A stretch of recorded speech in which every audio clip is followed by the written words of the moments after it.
Selamat pagi Bapak dan Ibu. Kita jumpa lagi di channel yang sama. Menembus batas menjadi miliarder. Oke Bapak dan Ibu. Saya sekarang ini membawa sebuah cerita buat Bapak dan Ibu. Cerita saya ini sangat menarik Bapak dan Ibu. Jadi di stasiun kereta api ada dua orang yang duduk di satu bangku. Satu kakek-kakek dan satu cewek Bapak dan Ibu. Kakek-kakek ini lagi makan biskuit Bapak dan Ibu. Cewek juga ini makan biskuit. Jadi di satu tempat itu ada biskuit Bapak dan Ibu. Setiap kakek ini mengambil biskuit, maka cewek ini melotot matanya ke kakek tadi. Ya, dia sama-sama mengunyah biskuit Bapak dan Ibu. Jadi di stasiun kereta api itu duduk di satu bangku kakek-kakek dan cewek Bapak dan Ibu. Seorang gadis. Jadi seorang gadis ini setiap kakek itu mengambil biskuit selalu melotot, ya. Dia melototi orang tua ini, si kakek ini, Bapak dan Ibu. Jadi sambil makan, dia melotot. Jadi sambil mengunyah, kakek ini sambil mengunyah, gadis ini juga mengunyah biskuit. Ya, jadi biskuit ini mulai gadis ini terganggu, Bapak dan Ibu. Dia makan biskuit, ada kakek di sebelahnya, dan setiap mengambil ini biskuit, sang cewek ini mengambil biskuit, kakek itu diam aja, ya. Dan kakek itu tersenyum. Tetapi kalau kakek itu mengambil biskuit, cewek ini melotot. Dia seperti marah. Ya, kenapa itu dia makan biskuit itu? Ya, sang cewek ini dia merasa terganggu, Bapak dan Ibu.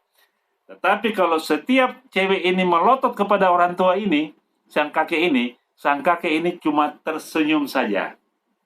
Tersenyum saja. Setiap dia makan biskuit, kakek ini mengambil biskuit, cewek ini, sang gadis ini melotot.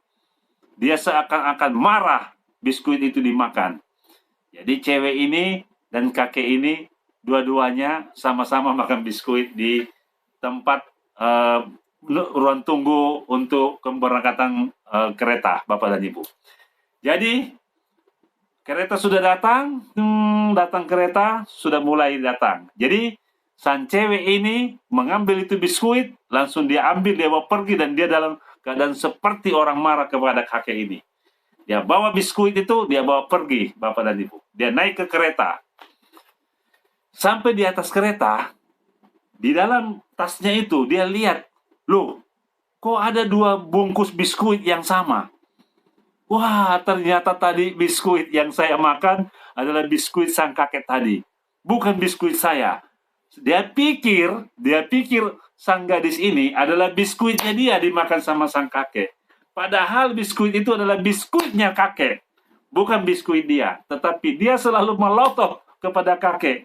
Setiap kakek mengambil biskuit, dia melotot, dia marah kepada sang kakek. Tetapi sang kakek itu selalu tersenyum saja. Setiap dia melotot, setiap gadis itu melotot, sang kakek itu tersenyum saja. Dia nunduk dan dia tersenyum saja, tapi sambil mengunyah biskuit. Jadi sang gadis ini merasa malu. Ya, di atas kereta api dia buka, dia punya tas, ternyata ada dua bungkus biskuit yang sama. Ya, ternyata tadi yang dia makan adalah biskuit sang kakek. Ya, bukan biskuit dia. Padahal dia selalu melotot sama sang kakek kalau kakek itu ambil biskuit. Apa makna daripada cerita saya, Bapak dan Ibu? Di dalam kehidupan ini, kadang kita terlalu egois, Bapak dan Ibu. Melihat orang lain kita negatif pikiran kita.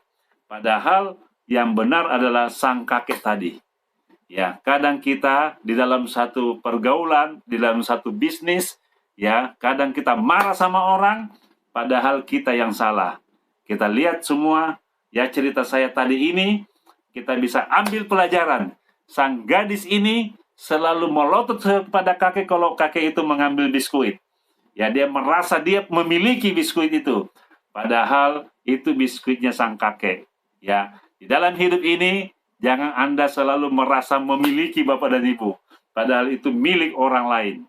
Banyak orang yang selalu ngotot, padahal dia yang bersalah.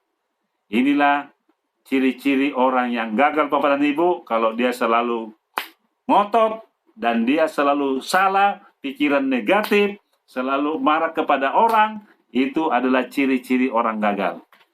Ya, mari kita belajar daripada cerita ini, Bapak dan Ibu. Ya, sang gadis ini sangat sombong, melihat sang kakek itu setia ambil biskuit, dia melotot dan dia marah kepada kakek. Padahal setelah naik kereta, sampai di atas kereta, ternyata biskuit itu biskuit sang kakek. Karena di dalam tasnya dia punya biskuit sama, dan ada 2 biskuit dalam tasnya. Jadi inilah pelajaran buat kita, Bapak dan Ibu. Jangan sampai kita seperti tadi sang gadis. Kita malu, Bapak dan Ibu. Jadi kalau dalam kehidupan kita berbisnis dengan teman, kita berbisnis dengan orang lain, jangan selalu melotot. Ya, selalu kita merasa kita yang memiliki, merasa kita yang benar. Ya, Bapak dan Ibu, orang-orang yang selalu merasa dirinya benar, itu adalah orang-orang yang negatif, Bapak dan Ibu. Jangan kita selalu merasa diri kita yang paling benar. Ya, teman-teman semuanya, ini pelajaran buat kita semua. Oke, Bapak dan Ibu, jadi dalam kehidupan kita ini jangan selalu sok pintar, sok tahu, ya, sok segalanya. Jangan, Bapak dan Ibu. Kita juga punya harga diri, kita malu kalau bukan hak kita, kita pikir kita yang punya, padahal bukan kita yang punya. Oke, Bapak dan Ibu, kalau Anda suka dengan cerita saya ini, Anda bisa like dan Anda bisa subscribe. Oke, sekian dari saya. Salam miliarder.